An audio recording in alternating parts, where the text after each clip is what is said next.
Те идват. Виждала съм ги от Несебър, идват тук. Даже са консули горе на дома.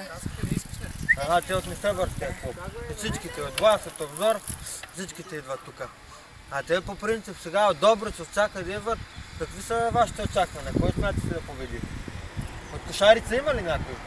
Кошарица не. На баба Нимка казаха, че щял да участва момчето. Внука, ама Може. той е много карало. И как сте? Добре е терена. Вие как сте? Добре сте? Добре Лятото? Аз работя горе на социалния дом при децата. Така. Половината са изведени. Добре се чувстват децата, като направят защитените жилища, другите половина ще изведат. Много съм доволна от Данчо, от Несебър, който е консул. Информира нашите деца, на баба Марта им подарява Мартините пари. Просто Браво.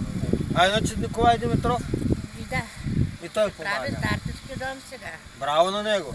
Значи, като изведат децата, почват старата сграда да се прави стартовския дом и ще се прави проект за санаториум на Стари Гора. Браво. Ето както виждате, в нашата община се работи здраво и с пълни сили. Благодаря.